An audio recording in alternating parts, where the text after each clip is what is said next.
Hello, everyone, and welcome to the Bootstrap Founder podcast. Today, I'm talking to Daniel Vassallo, writer, founder, and person with very strong opinions. He's building a portfolio of small bets in public on Twitter, and I will talk to him about the importance of making money in diversified ways, how to structure your life around being a founder, and how to figure out which business ideas might actually work.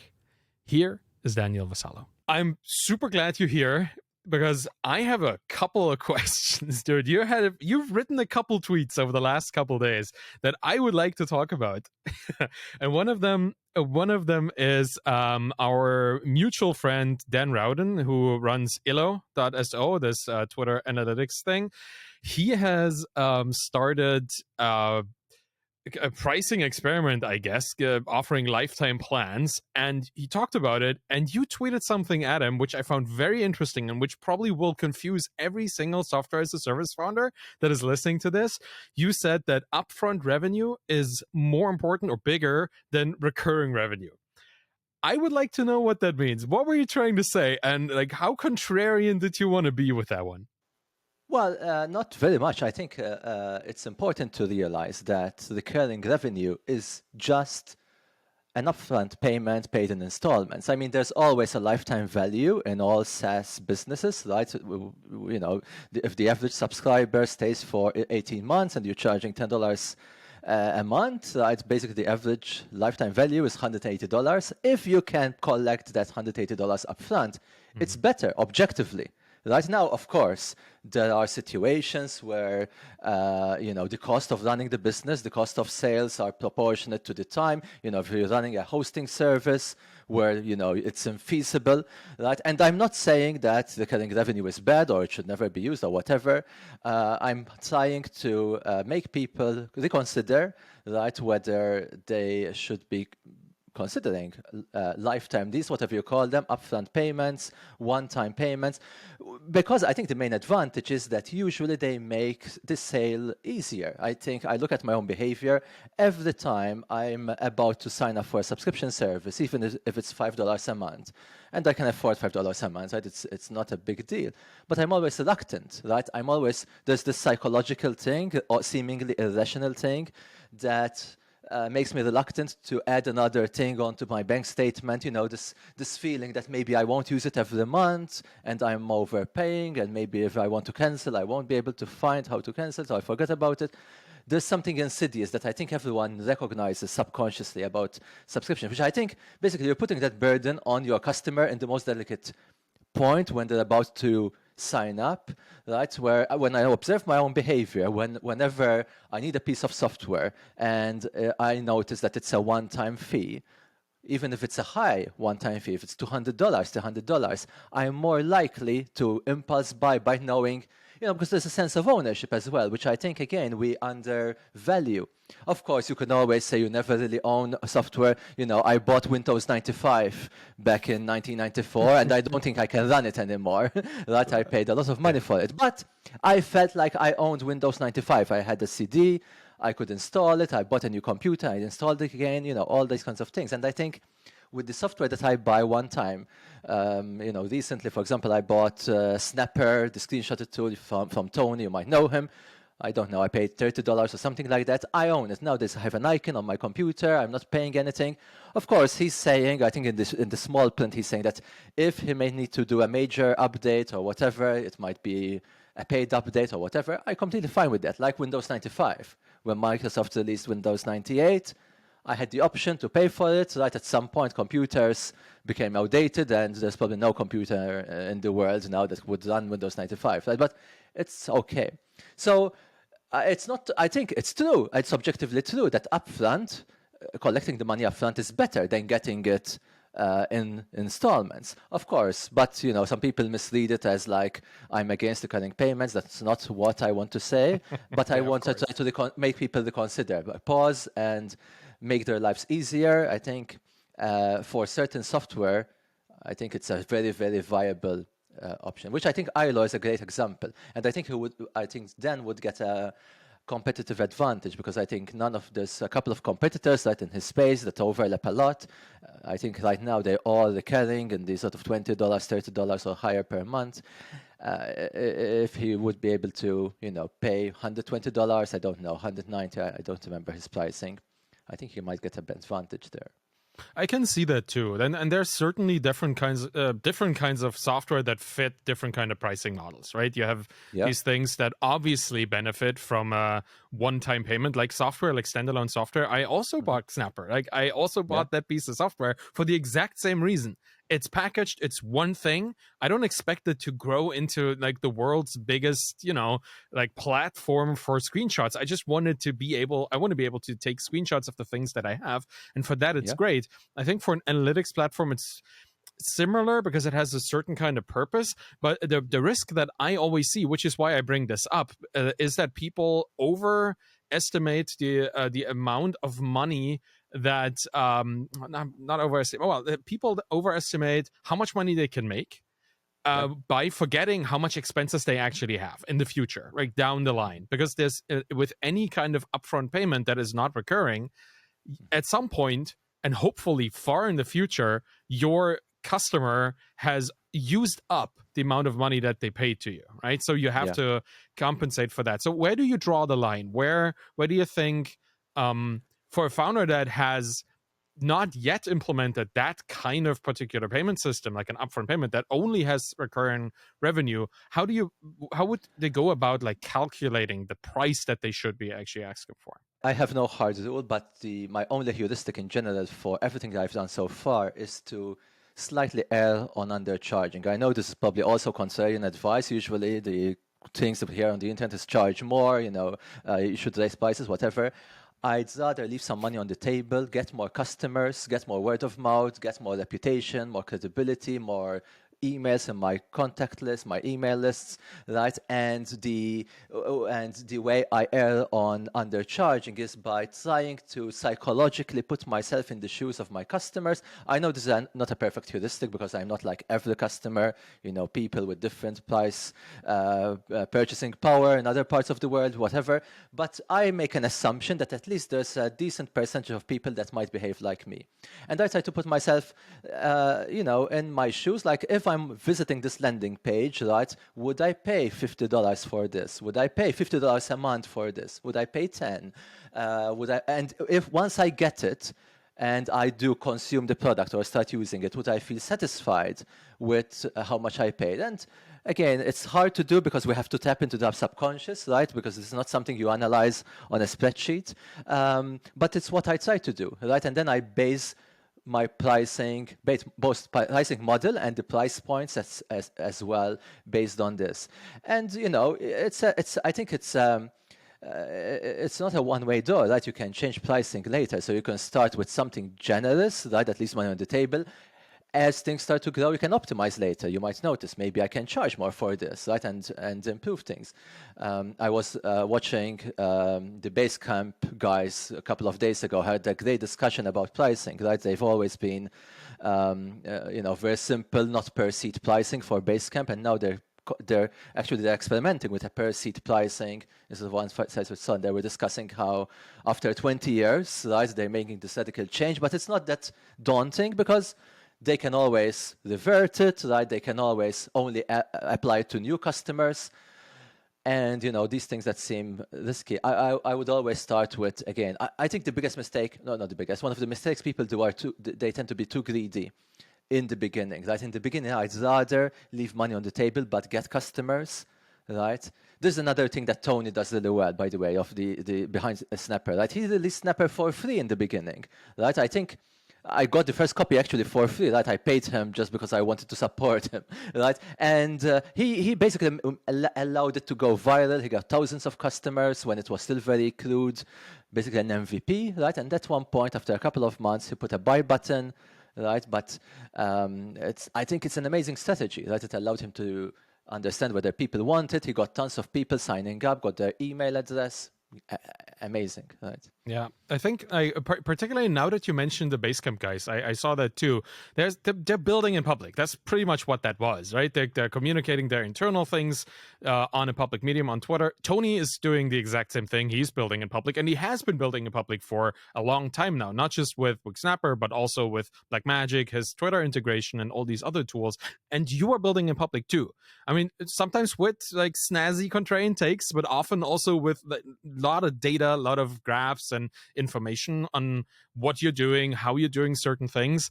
I find that incredibly exciting. Like every time you post something like that, I'm just digging into the data because first off, there's nothing better than actual data to make choices from, and then seeing how you make choices from that data, super exciting. One of the things that you stand for the most, and I would assume that most people who are listening to this know this, but I'm still gonna try to, give you the chance to explain it. What is a portfolio of small bets? What is a portfolio? What is a small bet? And what's a bet? Can you give me Yes. some kind of underlying definition for this stuff? Yes, absolutely. I think it's just a fundamental attitude that you're treating business ideas. I like to use the term like cattle, not like pets, right? Basically, you don't make a business idea part of your identity and you're going all in and you're taking imprudent risks to try to make it a reality at all costs, but you're just potentially building an experiment, building a portfolio. It's very similar to how a VC builds a portfolio of startups they invest in, right? Of course, there are differences between a VC and us as individuals, right? We can't invest into 1,000 businesses, but we can have, I think very realistically, 4 or 5 income streams, right? Some might be bigger than the other because business is unpredictable and sometimes what succeeds is not the one you're mostly expecting and things change over time. But it's basically this attitude, right? That I don't want to be known as the creator of the good parts of AWS or the founder of Userbase or the creator of the Twitter course or the small bets community host or whatever. There's a lot. Because next year I might be doing something different, right? And I'm not. This doesn't mean that I'm already thinking about something else. Actually, right now I'm pretty focused on one thing. Right, I have this community. It's working well. I'm going to try my best to continue to grow it and make it as successful as possible. But it's just the attitude that it doesn't have to be this, right? I'm not doubling down and going all in and sort of ignoring everything else. Basically, actually, intentionally, I'm leaving space. I don't want this to consume all my time, right? I'm leaving space so that I'm still watching for opportunities. Look at Pieter Levels, right? He had no mid-list, which was probably a wild success by many measures. Then he had Remote OK, which was even wilder success, millions of dollars, $1 or $2 million revenue per year, right? Look, he's now experimenting with interior AI. Just yesterday, right? He launched this AI avatar thing. It made $4,000, like literally from idea to implementation bizarre. but the thing is, if Pieter Levels had labeled himself as I'm the founder of Nomadlist, I'm just going to do things around nomads and I'm going to specialize in nomads, whatever, he would have missed out on other opportunities, right? Like Remote OK, maybe Remote OK you can say it's related, but this is so completely related. Interior AI, interior design, probably the opposite of nomads. Like I don't know if nomads are that much into interior design. I don't know. But it's fascinating to see. And again, this doesn't mean that he's neglecting everything else. I think what it means is that he is, like I do, that he's not relying on Nomadlist being there forever or Remote OK being there forever. He's leaving slack in the system, space, so that when he finds something exciting, right, he pounces on it and he tries. The one last thing I want to say when I say small bet is that business, I believe this may be something, again, people think it's controversial. I don't think it should be controversial, that, business is unpredictable. Like if I were to tell you I'm about to launch a software as a service that helps freelancing accountants keep track of their finances, and I show you a demo, I tell you my marketing strategy, and I ask you how much money do you think I'll be making in 6 months? It could be anything, $0, $1,000 a month, $10,000 a month, $100,000 a month. It's very different. Very different situation than if I were to tell you I'm going to take a job at Google as a junior software engineer. You can probably Google the range, and you get a decent average, and chances are I'm going to be making close to the average. Business is unpredictable, right? So knowing how hard it is to know what's going to work and what's going to fail, I think the only prudent strategy is to radically reduce the input, right? The effort, the investment. Very similar to like a VC does. A VC, they have a $10 million fund or whatever. They don't just write $10 million to the best idea they hear, like the whole check. They write $100,000 checks to 1,000 companies. This is the same thing book publishers do. They publish multiple books, many books, thousands of books. Like this is the same thing movie studios do in Hollywood. And I think we should be doing something similar, of course, to a smaller scale. I think we need to be even more rigorous with the selection criteria. A VC might afford to invest in 1,000 startups and 900 of them fails. We probably can't, right? We need to, maybe try 4 or 5 things in a year, or maybe 3 things, depending on our circumstances. But I think we need to be even more selective. The things that we try, we need to make sure that we don't overinvest our time, because, if you invest 6 months in something, how many 6 months periods do we have in our lifetime? Yep. Like, not a lot when you think about it. That's right. That's a very, very expensive thing. So I think it needs to be small, less than a month, ideally a couple of weeks. Pieter Levels, again, great example. You see him do these things like very quickly. And then some things work, some things don't, right? That's the reality. And then you take it from there, right? And then you can make another small bet on what works. Again, I see Tony do this as well. He tried Snapper, small bet weekend project. 4,000 people started using it. Then he made another small bet. He spent a month adding more features, and then he launched it on Product Hunt. Then it went number 1 on Product Hunt. Now he made another small bet, so to make it a bit more, even better with markups and whatever. That's that's what I would like to encourage people to tame the uncertainty of business, right? Because it's hard otherwise, right? If you just go on. And probably just to finalize, I think the risk that most people underestimate is the psychological risk.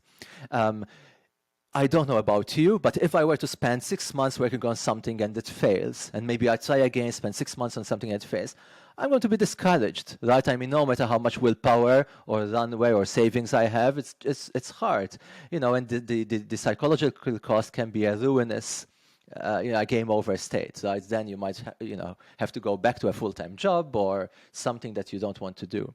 Yeah, that's right. The mental health implications of these, the entrepreneurial, just the journey that most people are on, people don't really think about that. Like how quickly it can actually damage their health, like physical, mental health. And I think you said something really cool in a tweet also a couple of days ago.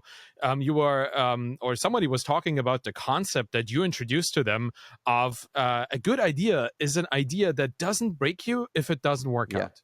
And I really, really like this because this kind of brings together this small bet approach with the mental health care that people should take on their entrepreneurial journey, right? So can you talk to me more about what good compatible small bet ideas look like? Not the specific ideas, obviously, but what kind of common things do they share?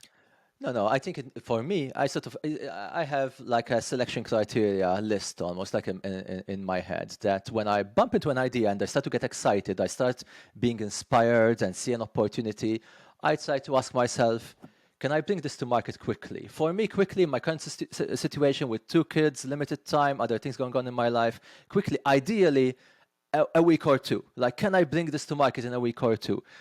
Sometimes a month might be okay, but it starts to be a stretch for me.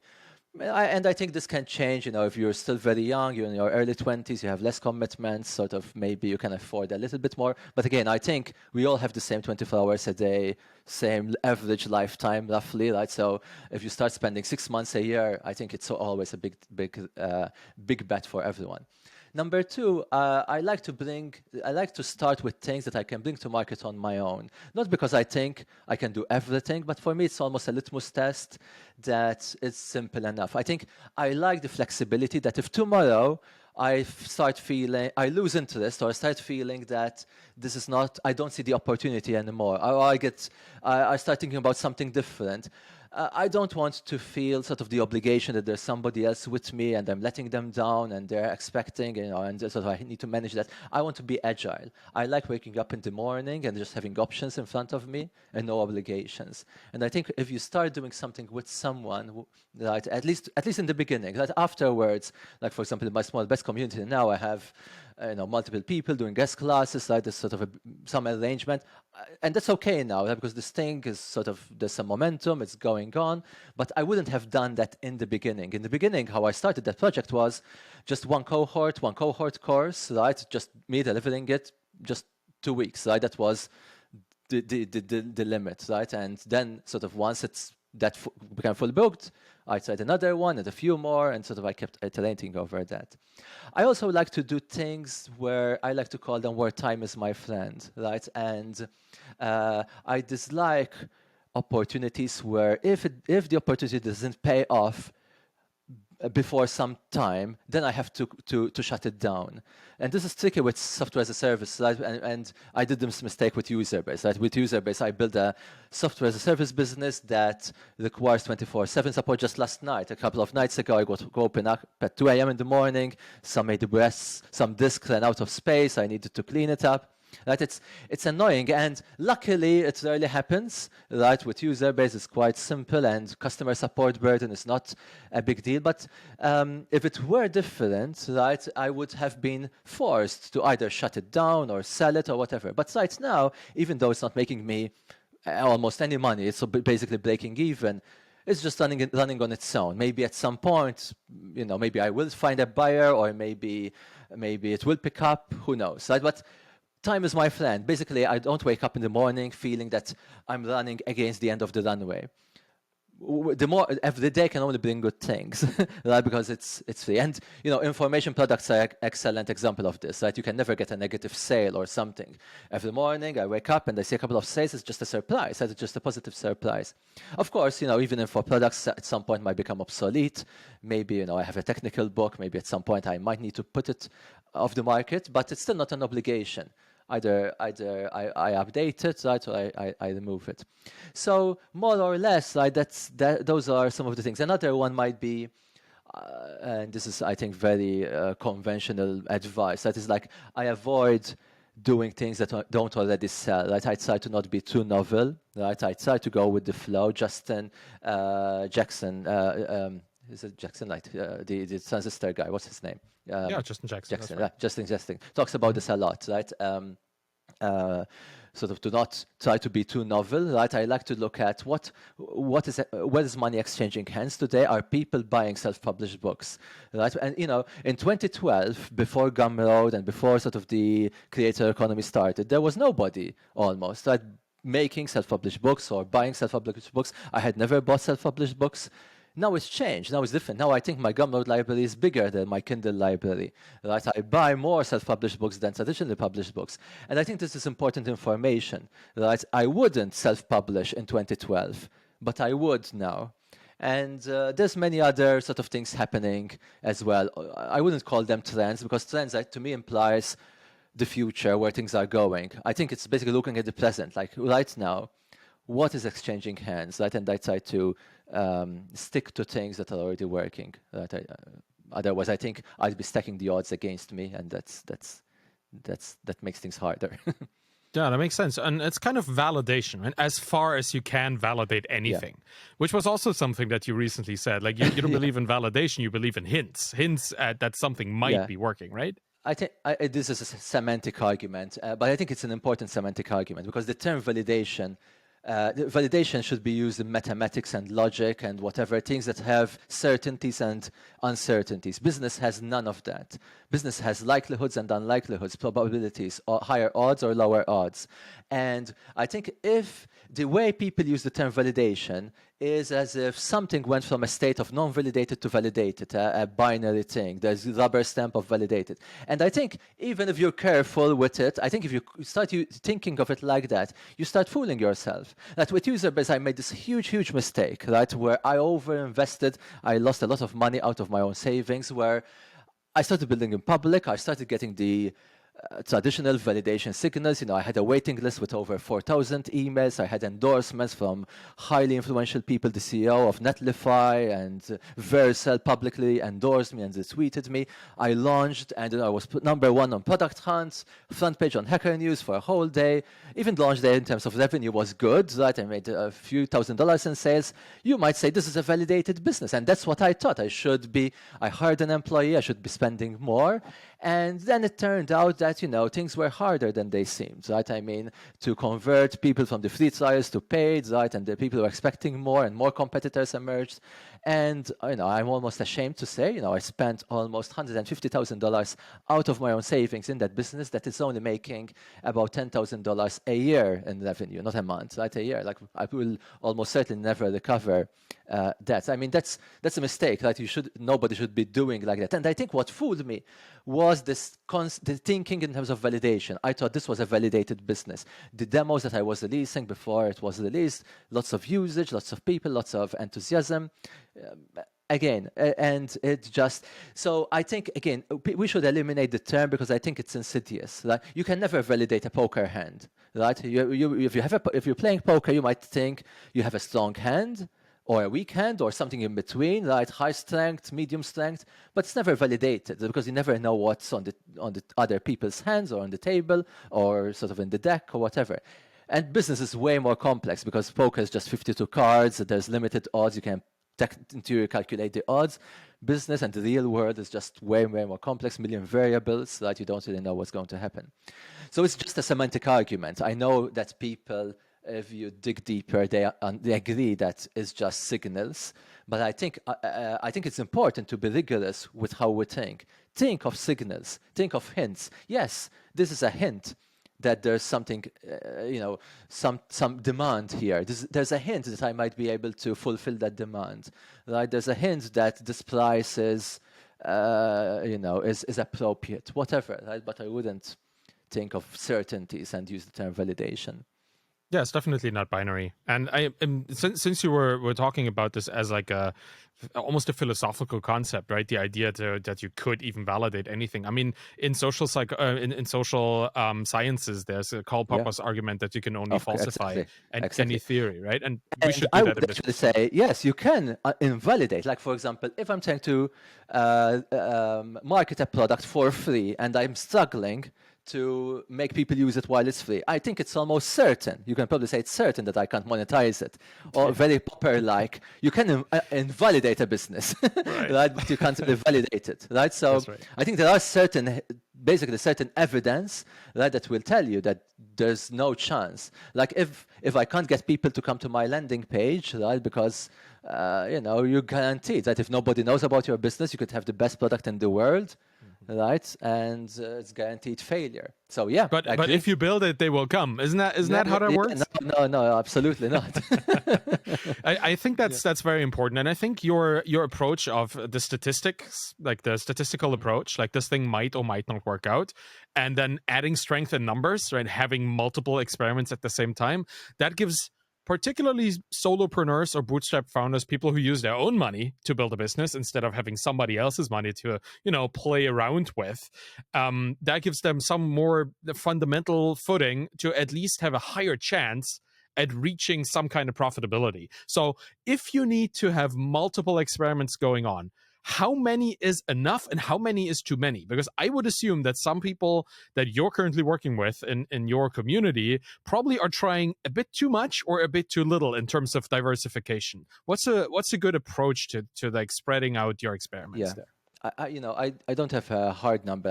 However, what I recommend again is like we described Pieter Levels before. I mean, how many projects does Pieter Levels have? He probably has like 70 projects online that he's turned off. But realistically, every day he's only working. Probably actively, like high intensity mode, only on one. Right now, probably on the avatar thing. Last week it was on the interior AI, and it probably flip-flop a little bit. Maybe a month before it was on remote OK, or maybe a few months before. Right? So like actively only on one, and probably even in a span of a year, like if you were to examine 2021, probably he might have only touched 4 or 5. But he has 70 running, right? So could he have 140? Probably, right? I mean, they're not really consuming much. It's just things that he started, and they're there.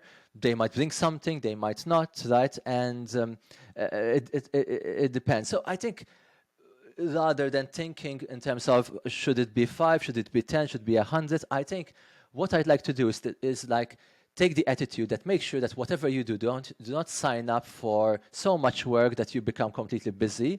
Leave some slack in the system. Always be watching for opportunities, no matter how good things are, right? If you have something that's making you $50,000 a month, right? It might be great, amazing, right? You're making the most money you've ever made, right? It's wonderful. I would still recommend leave some time, some slack in the system, keep watching, right? Because you never know about anything. This thing that's making you $50,000 a month, there might be some disruption that might reduce sales. It might be you start hating it, right? Preferences change. It might start wearing out and eroding your life because it might become, scale changes things. That's something that I think Jason Fried incidentally just posted a tweet a few minutes before we talked here. Scale changes things, right? And you never know how it's going to affect things. So again, I keep using Pieter Levels as an example because he's a perfect in this, right? Despite having something that was making him millions of dollars a year in revenue, many people would say, oh, we should double down, forget everything else. Everything else is this distraction. No, he's playing with unrelated things, right? And right now, I think he's more intrinsically interested in playing with AI than in sort of improving no mid list. And that's an important thing. Intrinsic motivation is so powerful, right? If you feel that you're not doing something because you're forced, right? It's a pity to not use it. Right? When you feel that drive, I think you should try to ask yourself, presumably like what Peter did, I mean, can I do a business around this? I'm playing with AI, I'm enjoying it. Can I do something with this? Right? And this is what I like to do as well. I'm doing right now like crazy things. Right? I've spent the last couple of months doing DIY around the house, small things that I'm still very much a newbie. In the back of my mind, and this is something completely new to me. I'm a newbie in DIY, and I don't have an audience that knows me about DIY projects. I don't have any credibility. But can I do something about this? Maybe in the future, it's in the back of my mind right now. I would love to. Probably I would prefer this than, doing something related to tech. It's what I'm thinking. I jump out of bed in the morning. The first thing I thought of, I'm building an office in my garage, right? I need to go to Home Depot, buy some 2x4s. That's the first thing I thought of, right? So, Yep. Again, this doesn't mean anything will happen. There's a good chance that nothing might happen, but it's there. So I'm watching for opportunities. If something, would it be an info product? Would it be selling some plans for what I'm doing? Could it be some tool? I don't know, right? But I'm always wondering, always watching for inspiration, right? So I don't know if I answered your question, right? Maybe a bit sort of other way around, but no hard number, just an attitude, I think, right? Of just keeping slack in the system, keep watching. Yeah, the attitude is exactly what it is, and that's and let's just keep talking about Pieter Levels. Why not? Like, he's a great example, right? Like, Peter has this attitude. Two things. First off, he is fine with failure. He's fine if stuff doesn't work out, and he's also always a beginner in every field that he encounters, and he considers himself one. He doesn't consider himself an expert by any means, right? Like, just look at the 2 latest projects that he built. Like, really simple, user-facing UI that you probably wouldn't expect to see. Like, it's really basic and everything is kind of just glued together, but he doesn't need to show that he is the best UI designer for the kind of experiments that he's doing, right? He's perfectly fine with this. And honestly, I am currently also getting into another hobby of mine, like miniature painting. I'm really enjoying this. This is the thing. I've built a little tiny mini painting studio right over there, right? This is my YouTube studio, and the mini painting studio is in another corner of my basement, and I've enjoyed learning about how colors work and how the acrylics work, the chemicals in resin. I'm 3D printing too, like all these little things that I can make. I really enjoy it, and I'm also thinking, hey, this could be something in the future. Who knows? I'm an absolute beginner. I mean, I consider myself a beginner in any field: beginner writer, beginner Twitter user, beginner engineer, because I know there's many people out there that are way better at what I would like to be doing that I am, but I enjoy the process of learning.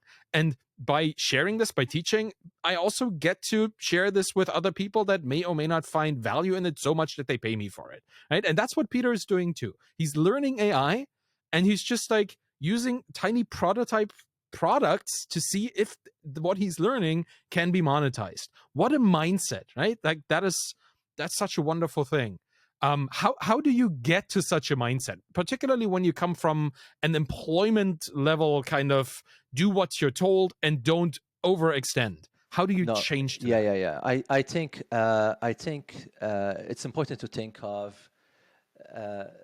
I'm going to get to the answer, but I think what Pieter Levels, what Pieter Levels does really well, which seems like he's running faster than everyone else, is that he has this ability to keep things simple, as you were noting, right, and eliminate all the unnecessary things. And this is a hard thing, right? This requires practice. And I think how to get better at that in identifying, the 80-20 rule, right? This idea that you can get 80% of the results with 20% of the effort.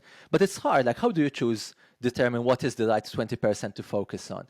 I think Peter is excellent in that. I think, like many things, you get better with this with practice. And in general, when we're going to a traditional career, full-time job, we have a goal, we work towards it. Right? Everything is we create a Gantt chart, and sort of everything is very precise, very predictable. You every day walk closer to your goal. The muscle, right, that we need to make these decisions under uncertainty, right, to make these calls, to eliminate things, almost atrophies away, right? I felt this, right? And it's very hard to exactly articulate it, but I felt that when I was starting, everything was daunting. Like, what should I leave? What should I do? But the more I do it, the better it feels. And I noticed this with the people in my small bets community, right? Is that we have a get feedback channel, and the general feedback is like, you're overdoing it, you're overthinking it, right? This is like most of the time, these are people who are new, right? They're starting their first thing. And my best advice is take a small risk, right? Start doing things under uncertainty. This could be writing a blog post, right? I mean, writing a blog post requires you to choose where to write it, right? To determine how, the templates, whatever, the colors, the title, the fonts, and you will start to realize that all those things are unnecessary, right? You're already starting to exercise that muscle, right? But you need to start to do it, right? And then you need to start sharing your blog post, right? Where do you share it, right? You post it here, there, whatever, right? And you start to notice, right, what is worth doing, what is not worth doing. And like Pieter Levels, for example, very similarly as well. I think he duplicated his blog post. He said, I post a blog post and I get like 200 views. I post a tweet and I get 100,000 impressions. And I think his blog post URL now redirects to his Twitter account, right? I noticed this a couple of days ago. But basically, it took him, probably took him 10 years to come to this, right? But again, this is, I think, the evolution of realizing how to best expend our energy. And this is the thing, that when you're on your own and you have your own skin in the game, right, and you need to make ends meet, you need to survive, you just start to activate a part of your brain that needs to be good at using energy efficiently and time efficiently. And I think when you're in a very structured environment, you don't need that, right? You're told that the goal of the company is to release this project by November 30th. That's a hard rule. So now the only ambiguity there is like, how do we, split up the work between us, the 5 team members, right? And, and then we just try to work hard to get to the goal. It's a very, very different domain when you have infinite options. You can do whatever. You can keep sharpening your tools forever. I try to imagine our hunter-gatherer ancestors, right, back 10,000 years ago and more. When the tools became dull, they needed to sharpen them. When did they stop sharpening them? It was probably a gut feel that they developed, that they thought, oh, this is probably sharp enough. Yes, sure, I might encounter something that might require a sharper tool, but it's a gut feel. It's our subconscious. Our subconscious is smarter. I believe our subconscious is probably the smartest part of our brain when it comes to dealing with uncertainty. Our subconscious gut feel, whatever you want to call it. And I think when we're operating in a well-structured environment, that we almost turn off our subconscious, that we try to, you're making data-driven decisions inside the company, you're working with your conscious mind, everything needs to be determined on a spreadsheet, what pros and cons, customer data, right, things like that. Whereas out there in the real world, you need to use your subconscious, this fuzzy logic calculator, right? That needs to tell you this is enough, this is not necessary, right? Right. I mean, again, like Pieter Levels, Interior AI, I think he monetized it before he even had a login page, right? I think he manually sent out people like who paid like a GUID URL or whatever, right? Sort of, he didn't even decide the pricing, right? He randomly Yeah, gave people like 10 different prices. that But was that's awesome. fascinating. Yeah, and, the experiment was really cool, right? Like Yeah, the seeing also the results of his pricing experiments and then him choosing a price that was the best long-term kind of price. That was so insightful. Yeah. exactly, and it differs the decision, right? I mean, like, it's a daunting. What should this be priced? I mean, it's not a market that presumably he knows. Like, is it architects that are going to be buying this? Is it individual users? Is it younger people, older people? Why don't I offer 10 different prices and I'll make the call later, right? Again, it's amazing. That's very extreme, but I think it's the result of a lot of practice, right? Of Yeah, doing this. exactly. And it's he's experienced enough with it to understand that he will run an experiment where most of the outcomes will be people, be slightly unhappy, maybe they paid too much or they expected more for what they paid, but there will be that one price that works where he will see more of them pay than in the other price brackets, and that's the one he keeps. And I think dealing with this kind of uncertainty, and particularly dealing with the 9 or 10 failures, you need to see the one success. That is something that is completely orthogonal to how we approach success in the employment world, right? Either it's a guaranteed success or we won't even try it. And here it's, yeah, we have like 8 or 9 things that don't work, but we will find the one that works. So this is a mindset that you have cultivated and that I guess successful founders have cultivated. How can people get there faster? How can they have an easier time dealing with these little failures that lead to the equally small but noticeable success? Yeah, and I might be repeating myself here. I think the best way is to try many different things, because once you start to realize that the thing that you were most bullish on didn't work and the thing that you least expected was the thing that paid off the best, it changes wires in your brain, right? I mean, it humbles you, right? I mean, me, in my case, probably was the Twitter course that sort of revealed this to me, because the AWS book was something I was specialized in. I had decades of experience, even though it sort of still paid off better, more than I expected. But the Twitter course, on a whim, right? Very small project, right? I just Yeah. recorded myself, and this thing made $100,000, and it's still making like $4,000 a month. I still get 4 or 5 sales a day, and I don't even know where these people are coming from. Like, it's just who is like, what's happening? Like almost 3 years later, and I can't explain it. Like, there's no evidence. There's no if I look at my sales graph, just at some point the gradient changed. I don't know why it changed. Like again, and basically this to me, and when I talk with successful founders, Adam Watton recently said something similar. Like, I could have never imagined 5 years ago that I would be making money, millions of dollars, from a CSS framework, right? Again, right? Where he was doing different other things. Like many of us, was trying to start a SaaS business, right? And something like that.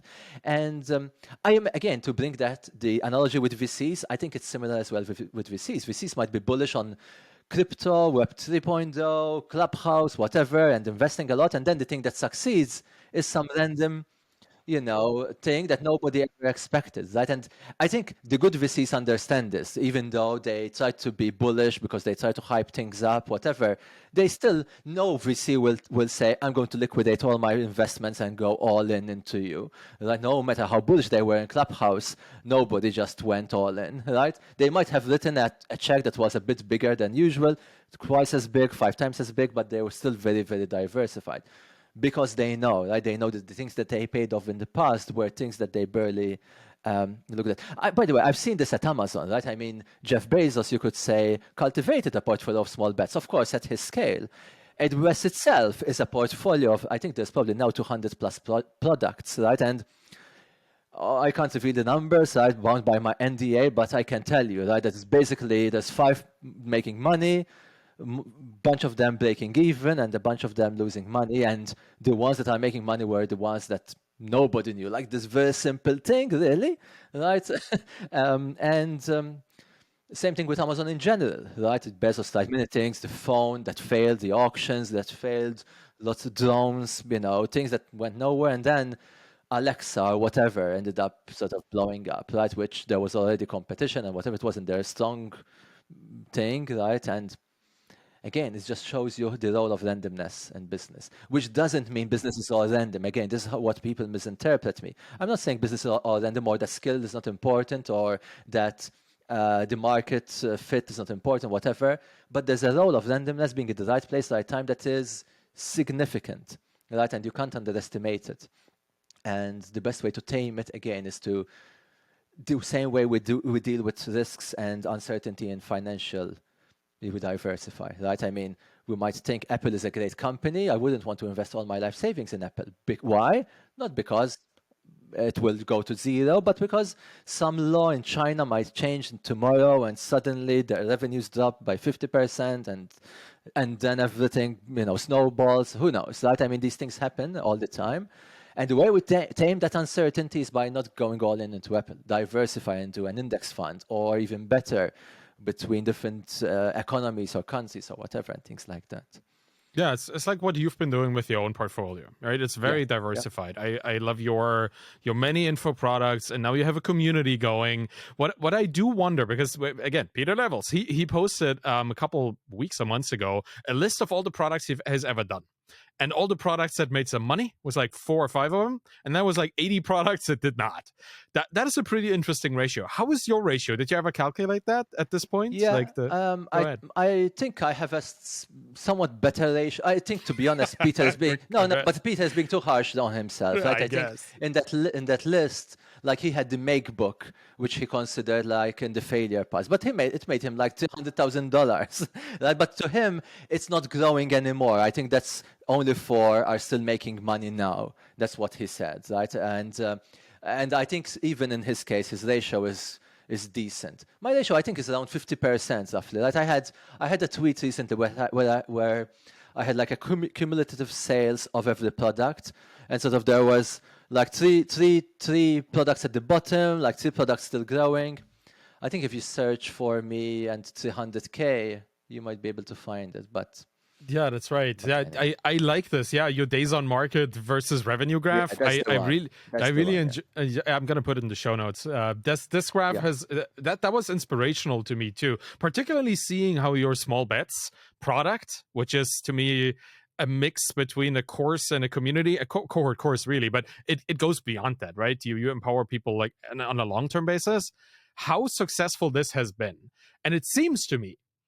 Correct me if I'm wrong, but every product that you launch gets to have a steeper curve in terms of revenue versus days on the market. Do you think that's random and luck, or is that a result of experience? It wasn't actually. I don't think it was like that, right? I think so. It was a little bit in the beginning, right? I mean, user base was one of the lowest, and then the AWS book was second, which was better, and then the Twitter course was better. But then I did the cutting boards. Yeah, that's right. Which didn't work. I did profit and loss membership, which was my first attempt at a community. I tried to build a community on Circle. It didn't work, right? And incidentally, this is a funny thing. The small bets community, I didn't try to build a community. I just launched the course. And I kept doing the cohort course. I kept repeating it. And the community happened on its own. I wasn't mentioning a community at all on my landing page. I think I was lucky. Like the first couple of cohorts, the people were very active. I had set up a Discord server just to share the recordings and the slides and the notes and whatever. And people kept coming up after the course ended, right? And they kept helping each other without my intervention. And they built the first energy, I think. Without them, I'm sure it wouldn't have happened. And I didn't ask them to do it. I didn't do anything to help them do it, except I was lucky. I think there was a place for them to hang out.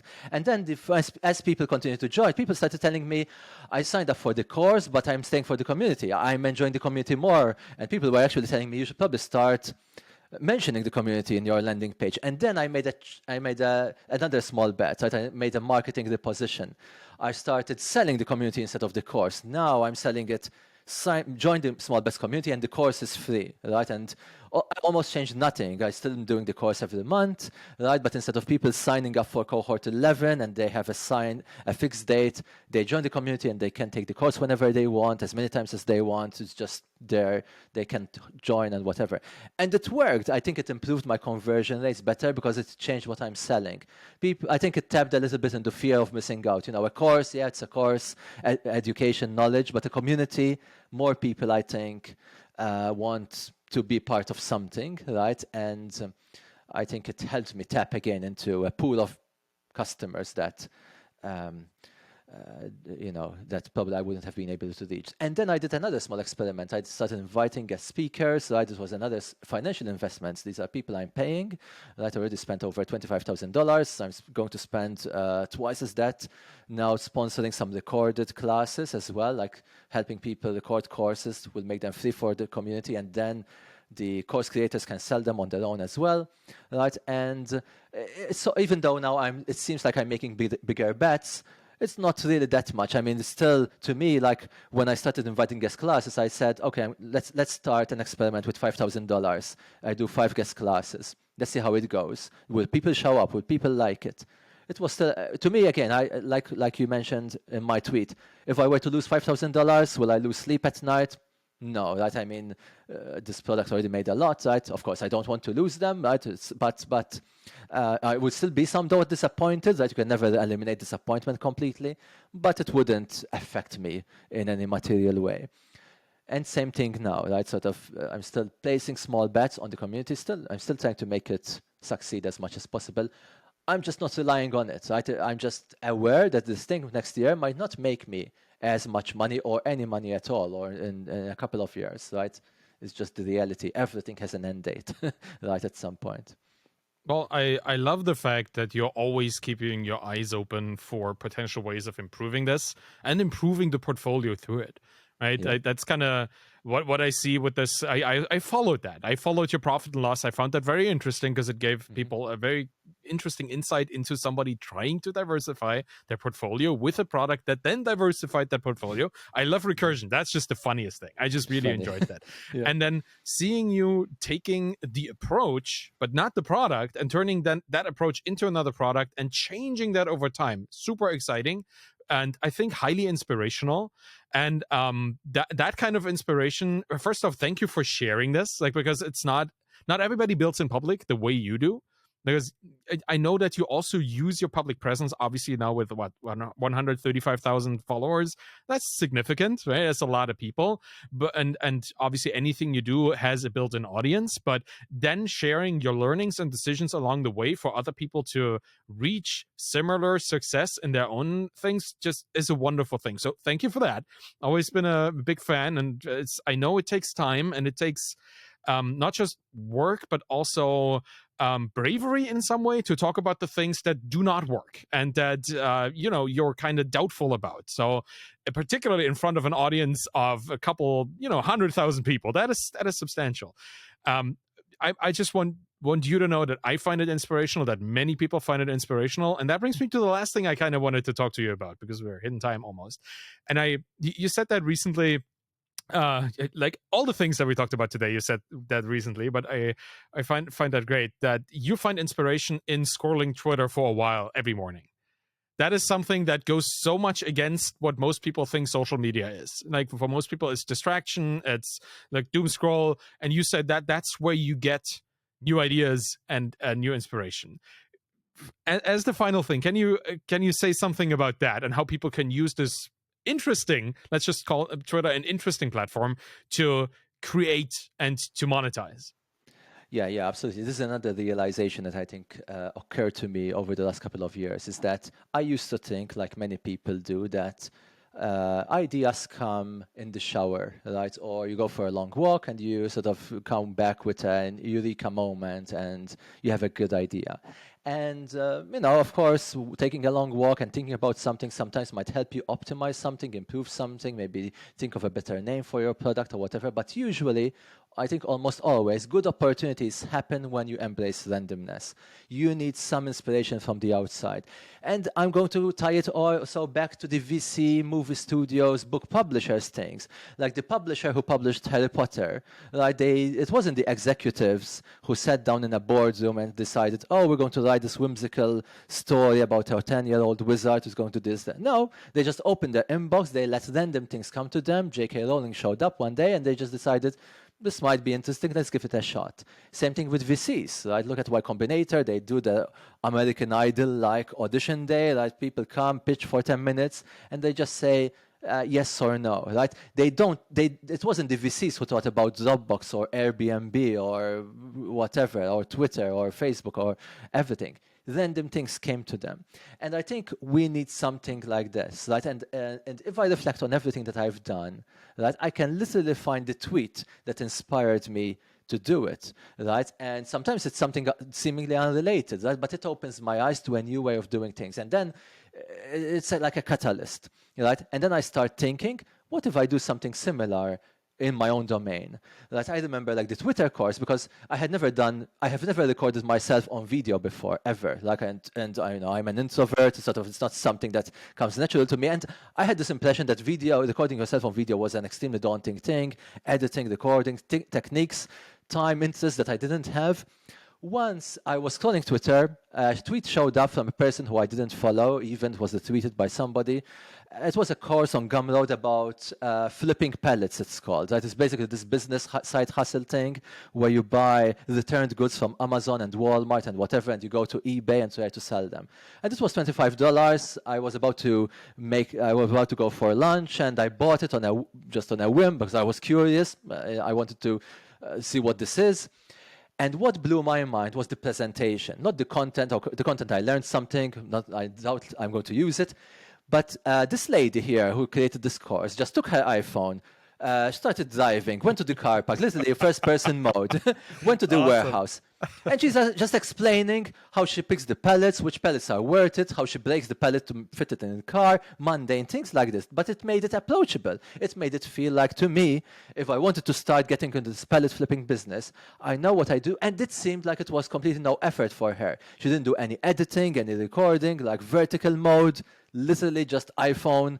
And it was okay. Like the production quality wasn't necessary. And there I saw that I think it was on a Thursday, on the flight, because I wrote the same thing in the back of my mind. I already thought I should do something with the knowledge I got to how to build an audience. But I was thinking, should I write a book?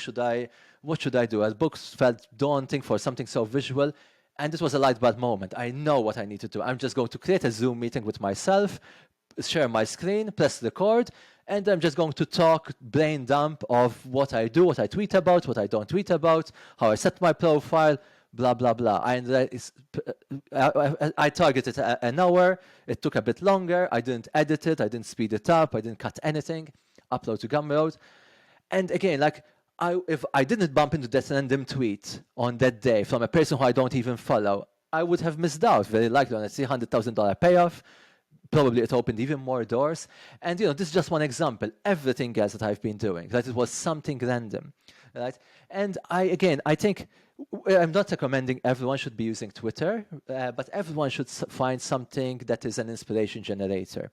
And this could be like, for example, a podcast series, right? I mean, it used to be like the In the Hackers podcast is a good one, an excellent one. You hear people talk about how they set up their business, what they're doing, unconventional things, whatever. Right? This podcast of yours might be a good example, right? I mean, something that allows you to see things that until a minute before you weren't even aware of. That's what the thing. A great example of inspiration generator, my friend Pieter Levels, do you know him? The onions guy? I sell onions on the internet. His inspiration generator is every day he looks at expired domain names. He makes a cup of coffee in the morning. He scrolls to a list of over 100,000 expired domains.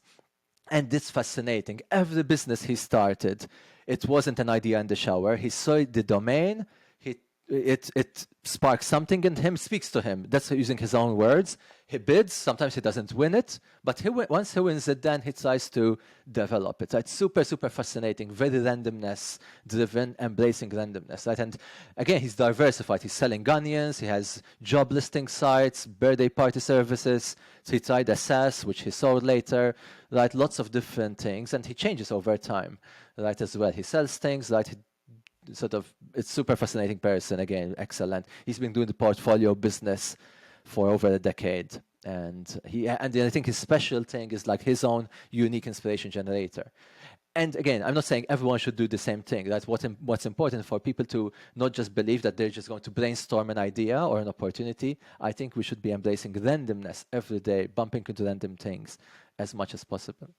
I like that. Like seeding your inspiration by the random stream of whatever it might be, right? Maybe you're on Reddit, maybe you're on Facebook, maybe you're on Twitter, maybe you're just checking expired domains, whatever you find that allows you to come up with inspiring thoughts. That is a wonderful idea. And I've been, like I said, been following you on Twitter, and you've been very inspirational to me and many others. So coming to a close, where would you send people to be inspired by you? Where would you like people to follow you? Yeah, certainly Twitter. I like Twitter a lot. I'm sort of sharing as much as I can on Twitter in the 280 character limit. So yeah, Vassallo on Twitter. And if you ask me a question there, I try to reply to everyone as much as possible. So that's probably the best way to contact. You certainly do. You definitely reply to my questions, so I'm really grateful for that too. Thank you so much for coming on today. That was a wonderful conversation. Thank you for being here and bringing up all these amazing ideas that I hope people will thanks, take to heart. Always great to talk with you. Thank you. Yeah. Thanks for inviting me. And that's it for today. Thank you for listening to the Bootstrap Founder podcast. You can find me on Twitter at ArvidKahl, ARVIDKAHL, and you'll find my books, Zero to Sold and The Embedded Entrepreneur, and my Twitter course. Find your following there as well. If you want to support me and the Bootstrap Founder podcast, what I would really appreciate is if you were to follow my YouTube channel, subscribe to the podcast in your podcast player of choice, and leave a rating and a review by going to ratethispodcast.com/founder. Any of this will really help the show. Thank you very much for listening, and have a wonderful day. Bye-bye.